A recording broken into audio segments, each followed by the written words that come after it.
Happy Sunday అందరికీ. ఈరోజు మా ఇంటికి మామయ్య వాళ్ళు వచ్చారు. ఏం చేస్తున్నారు అనుకుంటున్నారా? ఇంటికి చుట్టాలు వచ్చారు కాబట్టి ఏదో ఒక స్పెషల్ వండాలి కదా ఫ్రెండ్స్. అందుకే బగారా రైస్ అండ్ చికెన్ వండుకుంటున్నా. మీరేం వండుకున్నారో కామెంట్ చేయండి. చేస్తున్నానో చూడండి ఫ్రెండ్స్. ఇప్పుడైతే చికెన్ ని పక్కన పెట్టి బగారా అయితే స్టార్ట్ చేస్తున్నాం ఫ్రెండ్స్.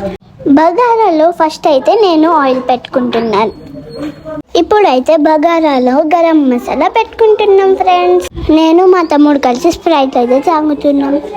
ఇప్పుడు కాస్త వాటర్ అయితే పెట్టుకోవాలి ఫ్రెండ్స్. ఇప్పుడు రైస్ అయితే కలుపుకుంటున్నాం ఫ్రెండ్స్. అలాగే చికెన్ గిట్ట కలుపుకుంటున్నాం ఫ్రెండ్స్. బగారా అయితే రెడీ అయింది ఫ్రెండ్స్. ఇప్పుడు చికెన్ కోసం వెయిటింగ్. చూడడానికి చాలా టెంప్టింగ్ గా ఉంది ఫ్రెండ్స్. ఇప్పుడు టేస్ట్ చేసి ఎలా ఉందో చెప్తాను. ఇదంతా నేనే చేశారనుకుంటున్నారా? కాదు, మా మమ్మీ చేసింది, నేను హెల్ప్ చేశాను. వావ్, చాలా బాగుంది ఫ్రెండ్స్. మీరు ఒకసారి ట్రై చేసి చూడండి. మీకు ఈ రెసిపీ కావాలనుకుంటే కామెంట్ చేయండి, ఫుల్ వీడియో పెడతా.